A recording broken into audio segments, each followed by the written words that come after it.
Hey guys, Kelley Norton, your AZ Realty lady. Welcome back to my channel. So a question that I've been getting a lot is about the pest and annoying little bugs and critters that we have in Arizona. So I have a specialist with me today. We will be right back and explain what you can do, what you need to know, and why this particular company is different than other pest control companies. So subscribe to the channel and click the bell. That way you'll be notified when I put up new videos. So we will be right back.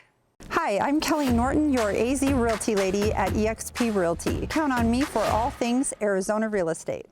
All right, guys, welcome back. So as you can see, I have my special guest here today. So so this is Colby, and he's with One Response Pest Solutions. So first I want to introduce Colby. And again, if this is your first time to my channel, I'm a real estate agent. I help people that look to buy or sell homes here in the Phoenix and surrounding areas.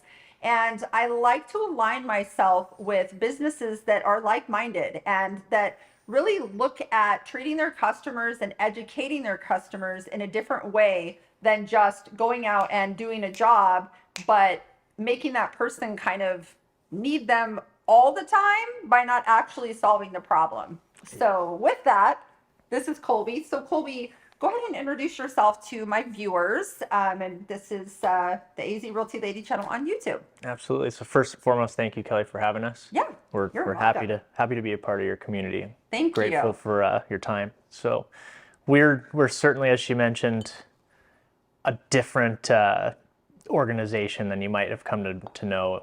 We like to focus on a more proactive approach. Our whole premise is we want to be a part of this community. And so we really don't want to show up and do what I like to call spray and pray. And that's what you see most of the other companies. Spray and pray. Unfortunately, that's kind of the norm amongst the rest of the industry. Yeah. Sure. In our 57 years of combined experience, we've gone through all the major companies here in Arizona and California. And so we've gotten to see the goods, the bads, and the not so, I guess we can call it ugly. Right, exactly. So I would love to start out today with talking about some of the things that so a lot of my viewers are moving to Arizona or have been here a long time and maybe have these annoying, pests that they can never seem to get rid of. So let's talk about roaches first. So we'll kind of do like roaches, scorpions, bed bugs. So if those are all concerns too, we're going to touch on that today and a couple other things too. Yeah. So let's talk about roaches. Absolutely. So there are three major types of roaches that we might find in Arizona. So we have the Oriental cockroaches, we have American cockroaches, and then there's the German cockroaches. And the first two, the American and the Oriental, you find outdoors. They really don't want to come inside. And so you might see them around your yard. And are those the big ones? Those are the big glow ones. When they're like, they're the big not ones. Glow, but the moon will like reflect on them, and those they're are the at ones. Parks and stuff. Okay. Yep. So those are the ones. The big ones. And so those guys, they really like to be outside. They don't want to be in the house so much. And you see them more present when you have the guys that do, again, like we referred to earlier, the spray and pray method, where they just come and spray the base of the house. Well, I have news for you. Bugs don't grow up in the base of your house, right? Yeah, they're not right there at the foundation. They're in the plants. They're in your root systems. They're out. They come from the dirt. Yeah. And then they move to your house because we provide food sources, Mm-hmm. and a bit of warmth and moisture and so on. And so that was, as we were mentioning earlier, one of the things where we take a completely different approach. We like to go out to where the bugs come from and help you actually alleviate those problems that attract them in the first place. Yeah. While also putting chemical down to take care of them. And the chemicals we like to use, typically they take back to their colony and it wipes them all out. Okay. So if you keep up on your maintenance, these guys, they exist in the soil no matter what. Right. So it's about keeping them away from our areas. Okay. And we can't help what the neighbor's doing, but at least in our area, we can keep them at bay. And the last thing we want to do is treat in the house. So if we can get ahead of the program and start outside, we'll avoid them coming inside altogether. Got it. Okay. Now the little guys. Right. The German cockroaches. Yes. And I'm assuming that's what you were referring to earlier. Yeah. So the ones we might see in our kitchen, They're Yeah. attracted to moisture. They're attracted to filth, frankly. And so, filth is typically what you might find under your oven or, around your... I don't have any, by the way. No, I mean, this place is spotless, in case anybody hasn't noticed. He's like pointing to the oven. I promise, there's no cockroaches here. But if I had a problem, I know who to call. Right. And actually keeping up on my pest control with these guys is what, helps me keep everything, from having bug problems. So that 100%. maintenance is a good thing. So sorry, I didn't mean to cut you No. off, but I had to clarify. Absolutely. And, so this is especially important when we're moving into or out of a home. And so let's say we're the sellers. Right. And we want to give these folks a really nice seller's disclosure. It kind of speaks some volumes here that if we have a problem, we've already done a pre-listing inspection, which we do offer pre-listing inspections. Right. We get to detail that in a way that Gives confidence. right. to It that says buyer. Yeah. exactly. It says to our potential buyer, hey, these people care. I mean, they've kept up on their oil changes, Right. figuratively speaking. Yep, So exactly. it's kind of a big deal. We have, I guess, a couple of tiers of ways we might do that. So the most basic tier would be simply a pre-listing inspection or pre-buying inspection where we just come in and we do a comprehensive look around. We look for potential problems and then we give you a report. Yeah. And the next couple of tiers graduate in I guess complexity, you could say. Right. Intense, yeah, it's more intensive. So we'll jump from a simple inspection to an actual treatment. And so that might be an initial general pest outdoor where, we're really establishing control over the property, making sure that ants don't have a foothold, termites don't have a foothold, all of these different pests that we might find common around our homes. Right. It's just not a good environment for them to be in. So what would be like 2 or 3 things that you could recommend to the viewers to help keep the roaches away? Like pick up dog bowls, like don't leave dog food Certainly. outside, like tips like that. What would 2 or 3 quick things for the viewers to help keep away either the big or small roaches? You don't want any of them. And so, there's this common, I guess you could say, misconception that a dishwasher is a dishwasher, when truly a dishwasher is actually a dish sanitizer. And so we've taken that term washer literally.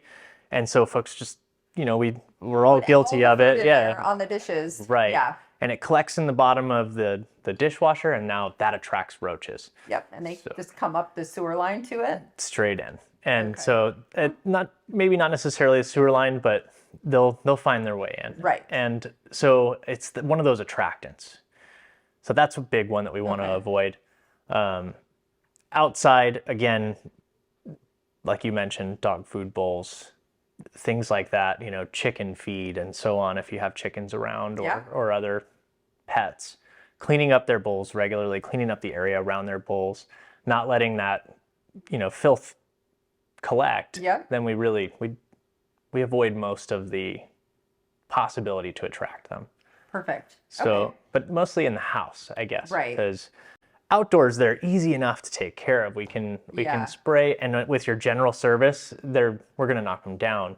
So, I mean, yes, we want to employ best practices wherever we can, but indoors is where we really don't want those pests, and we really don't want to treat indoors. Exactly. So, yeah.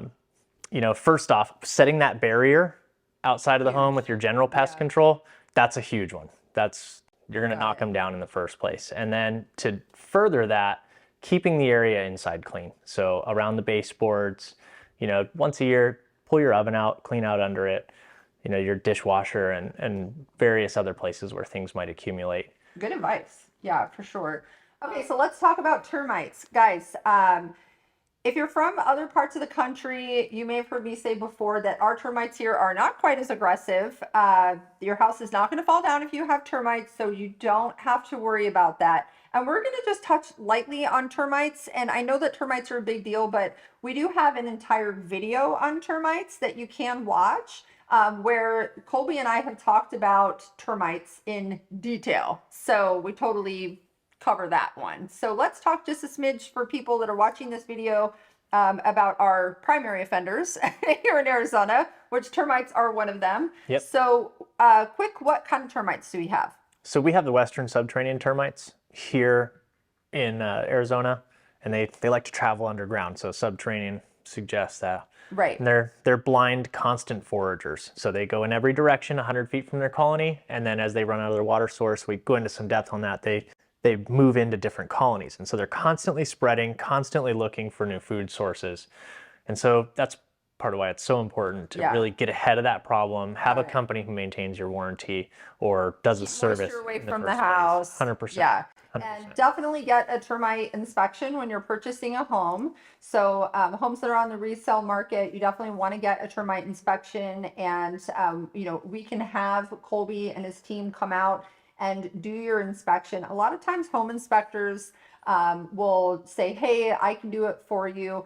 I think what's great about what you guys do is that, you like to educate the customer, but also come up with a plan moving forward. It's not just about going out there and doing that, one-off termite inspection, but looking around the property and seeing what advice you can give to that homeowner to help prevent that in the future from happening. So that's what's great about these guys. So with termites, they're subterranean termites. Your house isn't going to fall down. You want to keep away from the earth to wood contact. Yep. So if you have a lot of people I see, they'll build like the wooden pergolas off the house, and he's going, yeah, you know exactly what I'm talking about. And they'll put them right into the ground. Yep. And that's just asking for the termites. It's almost like, putting out beautiful lights for them. Hey guys, we're over here. Come over here and eat. The blue light special has turned on. So 100%. Yeah, so earth to wood contact. We don't really talk a ton about that in the other videos. So tell people just a little bit about kind of what I'm talking about there with that, don't want to put the wood directly into the ground. Right, 100%. And so ROC standards have it pretty clearly laid out. And so it's another reason to work with a qualified contractor. But yeah, putting that wood into the ground on our do-it-yourself projects, especially, we see it all the time. Yes. And so, I get it. It's expensive to go through a contractor, and sometimes we want to do things ourselves. And in those cases, we're not necessarily cutting corners. I mean, structurally, it's going to be fine, but there are some best practices to keep in mind, and that might be keeping the wood out of the ground. And so building a concrete barrier, and I mean, they really should be in a concrete footing anyway. So, keeping that concrete, encasing it really is a help. And then, since you mentioned, wood and wood and earth contact, we touched on it in depth later in the termite specific video, but keeping wood, cardboard, and things like that away from your structures on your property is absolutely imperative to keeping termites away from your structure. Yeah, definitely. So people can, and we talk about identifying termites just, from a homeowner consumer standpoint, kind of knowing, oh shoot, I have termites. There's obviously the full inspection that you guys can do and your inspections before the warranties are up. But one thing that we didn't talk about in the other video was the first time that I ever saw termites coming out of someone's ceiling, I thought, what is that? What on freaking earth? These people don't dust. Like, that's what I thought they were like these dust bunnies coming from the ceiling, right? And in fact, it was termites. Yep. And when you see that, but does that mean that there's a real problem, or they're just in the attic? So, I mean, we definitely, if they're coming through the ceiling, we want to get ahead of that as fast as we can. And so we have more in-depth treatments that we're very good at performing to make that happen. We actually just did an entire apartment building for that reason last week. Oh, wow. And what happens is the termites, they get into your house, right? And they're looking for the easiest thing to eat. And on the top of your drywall and bottom of your drywall is cardboard. And so they'll burrow through the gypsum in between the two layers of cardboard, and they'll just eat the cardboard on the outside and leave what looks like dust or mud on the surface of your ceiling, like you were mentioning. Yeah. So, I mean, again, your house is not going to fall down. It's going to take a long time for that to happen, but they do cause significant damage. And then once the wood is compromised, it makes it really easy for water damage to occur. Yeah. So we want to get ahead of it as quickly as we can so that we avoid the long-term problems that come after the termite presence. So we talked roaches, we talked termites. Now let's talk about scorpions. Ooh, I have scorpions. so many people. Actually, I had a conversation just yesterday with a gal that was moving from Michigan, and that's a big concern for a lot of people. And I lived here my entire life. I've had, I'd say, probably 3 or 4 of my houses have had scorpions. Luckily, I have never been stung by a scorpion, but I also don't walk barefoot outside. Sometimes we'll walk barefoot in my house, but I've noticed that the newer the home that I live in, the less, chance I've had of scorpions inside. But I also do a good job with pest control. So why don't you tell people what our main scorpions are that they can find here in Arizona and what attracts the scorpions beyond their climate and territory, obviously, but any advice that you can give for people to help keep them out of their house? They all kind of behave in similar fashions. They're looking for food. They move pretty slow. They're not going to scurry at you super quickly. So when you see them, you don't have to be super alarmed. You can kind of just walk around them. Yeah. And, or step on them if you have shoes on. Yeah. But yes, those suckers can be hard to kill sometimes. They are. They're pretty tough. They're pretty tough. And so they're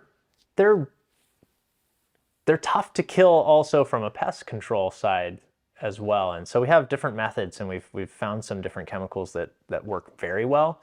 And you mentioned new houses, not seeing them so much, and that's kind of funny because it seems to be a mixed bag for us. We're seeing them in new homes and old homes pretty much equally.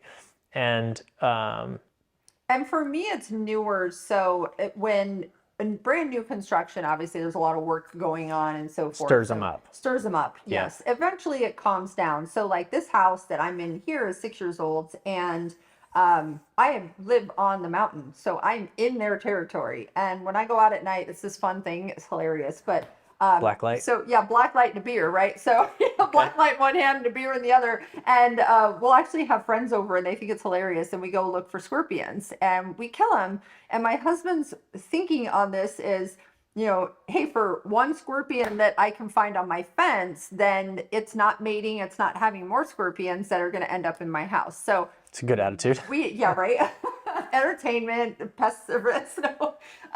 So we haven't had any in our house, but you guys do a great job with the pest control service here too. But we kill them out on the fence. They do glow, which is super cool. So if you don't know much about with the black light, with the black light, yeah. You don't want to go out and just like start, feeling around. No. They're going to be, they could definitely be there. So I usually find them on like by the block wall on the fence. Yep. I've also seen them in palm trees. Yep, big What's time. the deal with palm trees? Insects hide in there, and so they're looking for a food source, and it's a good place for them to hide. With all the palm boughs that have been cut off, it's easy for them to hide in there. It's an easy source of food.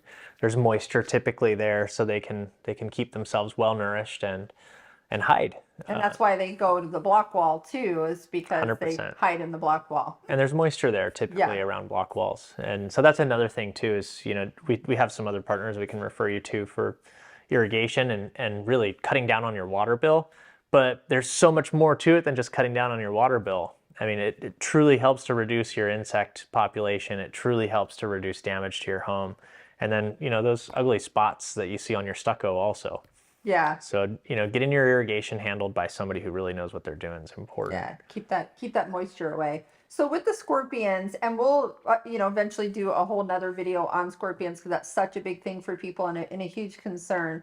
One thing that I want to talk, and I'm definitely not a medical expert, but I know a lot of people who have been stung by scorpions. No one has ever died that has been, a friend of mine or whatnot. And from the research that I've done and from some people that I've talked to in the medical field, scorpions aren't known to be like a deadly thing for you. You could have an allergic reaction, of course, anything. It's pretty rare. Yeah. Very, very rare.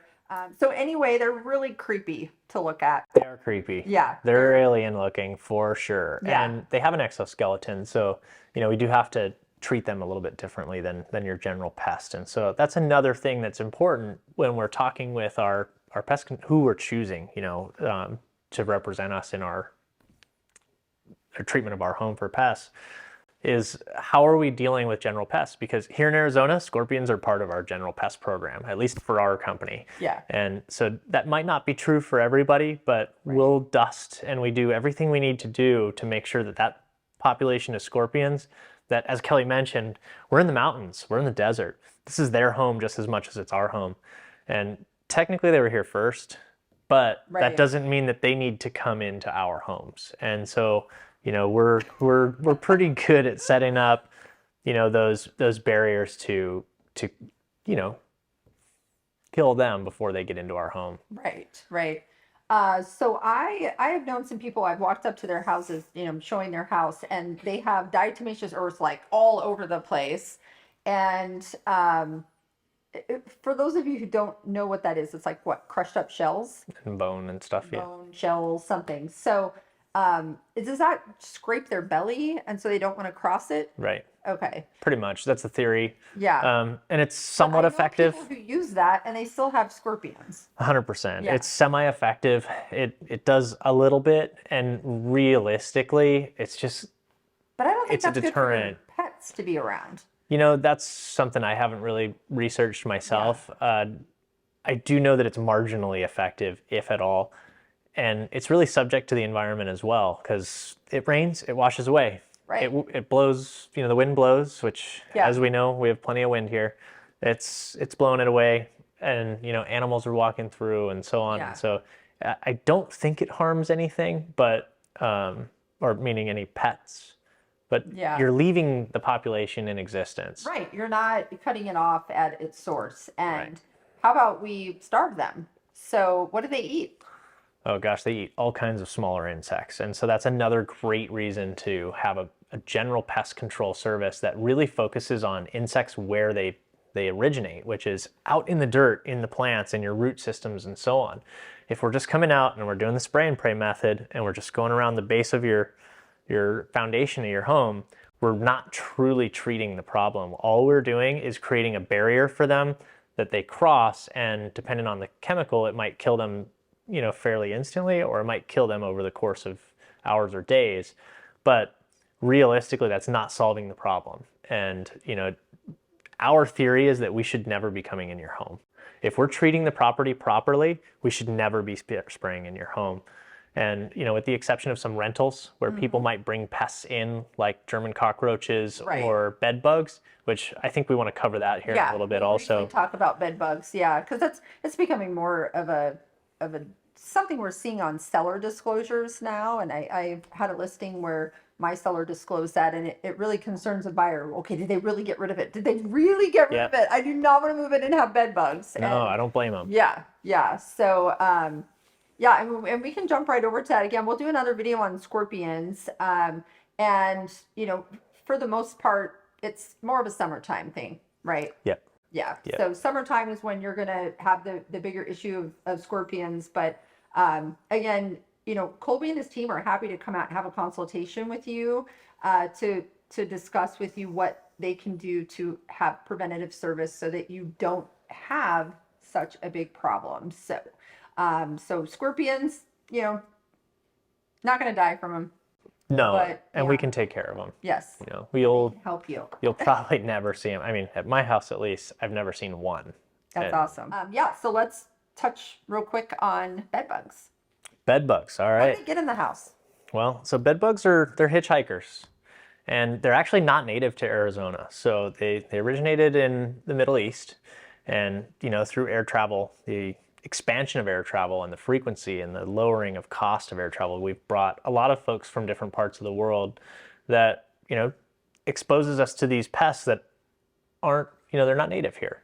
Right. And so right now there's a pretty healthy problem with bed bugs here in Arizona, and it's one of the more frequent calls we get from folks is especially with rentals or apartments and so on, where people are coming and going regularly. Hotels are another one, and I mean, I'd say 99% of the hotels are so on top of it with pests, with their bed bugs, so it's really not a concern there. But yeah, and as long as you're staying at a decent hotel. I've never had bed bugs in my home. I've stayed at a lot of different hotels. I travel for a lot of different real estate events, and I love to travel in general, and have never brought them back. But I guess it would just depend on kind of where you're staying. And I'm not this super bougie person. I don't, stay at like the Ritz or anything like that. But certainly, everybody's just pretty making up sure on it's it. clean. Yeah, everybody's up on it. Yeah. And I mean, there's ways that we can do this, where we unpack our suitcases away from carpet, away from fabrics and Right. some stuff like that. Yeah. And we throw those clothes straight in the washing machine and into Yeah. the dryer. So then we make sure we're not bringing them into our bedroom as best we possibly can. And Yeah. then same with our suitcases. If we can leave our suitcases outside in the heat for a while, those bed bugs, they can't live without a human host for very long. Okay. And then Good to know. when they get exposed to heat, they die even quicker. Okay. So how long does it take to get rid of them if you have them in your house? with proper treatment, we can get rid of them in a day. Okay. So- and do they have to leave their house, or leave the house for the day and you guys take care of it, or is it something like pets and kids and everyone out, or? So there's some minor prep to do. It's some basic cleanup, and we have a whole prep sheet that we send out to our customers. So we don't have to go into all that depth right now. Yeah. But there's some basic prep. What we use, the chemical we use, is very safe for pets and humans and so on. It actually doesn't even have a warning label on it at all. So Oh, wow. it's Yeah, very safe. interesting. Yep. Okay. It's one of the things that you don't necessarily even need gloves to work with, but we wear them anyway because Right. standard practice. Exactly. So- Yeah, and what's cool too, guys, is that, and we may have talked about this earlier in the video, but they actually have different tiers of inspecting that they will do for you. So if you're working with me, we can actually have them come out and check your house for a bunch of different things. So they'll do a termite inspection. They can check your house for the new house, for the bed bugs and what roaches. Everything. Yeah, for everything. And do you guys give some type of certification on a couple of those different things as well? We do, and so depending on what level of inspection and service we provide, whatever you elect for, it'll come with either a 30 or 60-day warranty after the fact. And so the best time to treat a home is really when it's empty. Now, it's nice to inspect it while it's still intact, if possible, Right. because then we get an idea of what the conditions are in the home. Yeah. And so there hasn't been a chance for folks to clean things up. We get a really good indication with proper inspection of what are we looking at. And Yeah. so even if they've done a good job cleaning up, we can still find telltale signs. There's things that most people wouldn't know to clean up. And so Okay. we'll look in those areas. We'll lay down on the floor and do our thing. Yeah. we'll get dirty so you don't have to. Yeah. And then treating before people move in is the key, when it's empty. So that's huge. And again, if you have questions about, bed bugs or any of that, feel free to comment here on the video. So ants to me are one of the more annoying things, because I feel like you'll get rid of this little spot and then they'll show up somewhere else. And Yep. I'm so afraid that if I put something down, that my dogs are going to get into it. So it's a concern. So what do you guys do for ants? And what is drawing ants to the yard when I don't have food out there, that I don't think that there's food out there for them? But what is the deal with ants, and why are they just freaking everywhere in my yard? Right. I'm glad you brought ants up, because like you said, they're a constant nuisance. And there's nothing like having a barbecue and setting that brisket or whatever you just worked on for many hours out on the table, and you let it sit and rest for a half hour, and next thing you know, you have ants in it. Right. Yeah, that would not be good. Yeah, it's a little discouraging. Brisket. Right.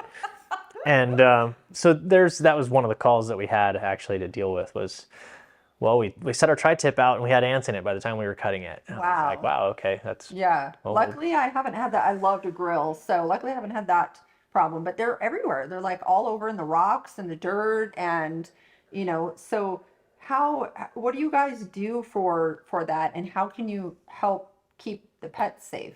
So with ants, we like to take a different approach than what would typically be implemented. Most folks, again, go back to that spray and pray method where they'll use one of the, I guess you could say general pest chemicals that deals with everything, but it doesn't truly solve the problem for anything in particular. And so what those do normally is, they're spraying it again around the perimeter of just your foundation, and that's a barrier to keep them from coming inside potentially. But it doesn't eliminate them at the source. And so again, we go back to, our approach, which is using chemicals that they take back home with them and wipe out the entire colony. So, stopping them at their origin is kind of a big deal. And our company's name, Solutions, that's our whole goal, is to provide solutions, not Band-Aids. And so slapping a Band-Aid on and having that.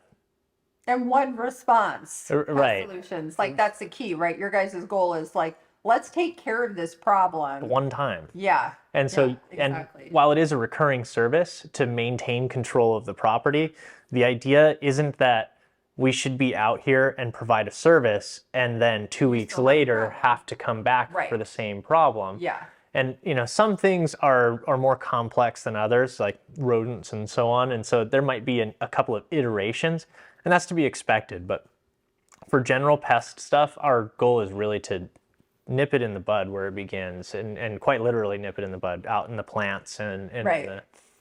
It's pretty rare that you'll see anybody actually spraying your landscape, and that's a standard practice for us. And so yes, we're a bit more expensive than everyone else, but realistically, you're getting 400% service that you would. Yeah, and your time is money too. So right, so if you have a pest control company that has to come out 2 or 3 more times, and you need to call them, you have to be there, you have to get your pets inside, whatever. That's your time. So 100%. A little bit more expensive, which it really isn't that much. But a tad bit more to actually have the problem solved. I mean, my time is money. So I would much rather have something knocked out, be done, and not have to keep calling someone to come, schedule, get my pets inside, and all that. Right. So, and I mean, you can talk to any lawyer about what pain and suffering costs. It's, right. Yeah, exactly. it's up there. So that leads us to a really good point, and that is, what does the service that we're getting actually cost us? And so if it just costs us our monthly dues, our fees for the service, and we're actually getting the service that we're asking for, then, that's great. But if it's starting to cost us in terms of pain and suffering, like we were just talking about, we have them intruding into our home, insects or other pests, then we should probably have a conversation about, what we're actually achieving here. Do we have a good service plan or not? And so you might have, some more budget-minded approaches, but, what's the give and the take here? Right. And so we just did this with an apartment complex, and after analyzing how much time it took from the staff who are dealing with complaints from residents, yeah. And then, the actual time that residents are dealing with pests, plus them being on the phone, when we start to add all that up, yeah, their pest control service was costing them 1,000% more than what they actually thought they were, saving. Right. Exactly. Just in going with a less expensive service. Definitely huge for sure. Well, great. Well, this is all really good info. Thank you again for being here. So guys, this is Colby from One Response Pest Solutions. And if you have questions for Colby, your website, right? Yep. Okay. And go ahead and tell the viewers what your website is. Absolutely. Thanks, Kelley. So oneresponsepestsolutions.com is the best way to get a hold of us. So our phone number is on there. Our primary email contact is on there, and you'll get an immediate response because that email goes to a team of folks, and somebody will get back to you typically within the hour, sometimes within minutes, and most certainly within a day. So yeah, and you guys can always reach out to me too, because I can reach out to these guys, and so if you need anything, always reach out to me. Otherwise, go to their website. If you go to their website and do a request for service or anything like that, please mention our video or mention my name, Kelley Norton, or the AZ Realty Lady. And I would love your comments on the video.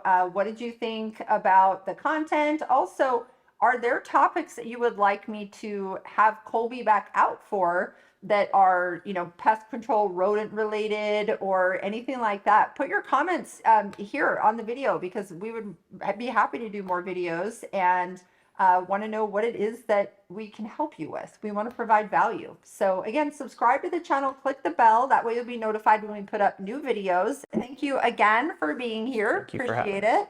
And don't forget to comment and subscribe. You guys take care. Again, I'm Kelley Norton. I'm your AZ Realty lady, and I help people that look to buy or sell in the Phoenix and surrounding areas. Text me or call me, because that is the best way to reach me. Have a good day. Take care. Bye.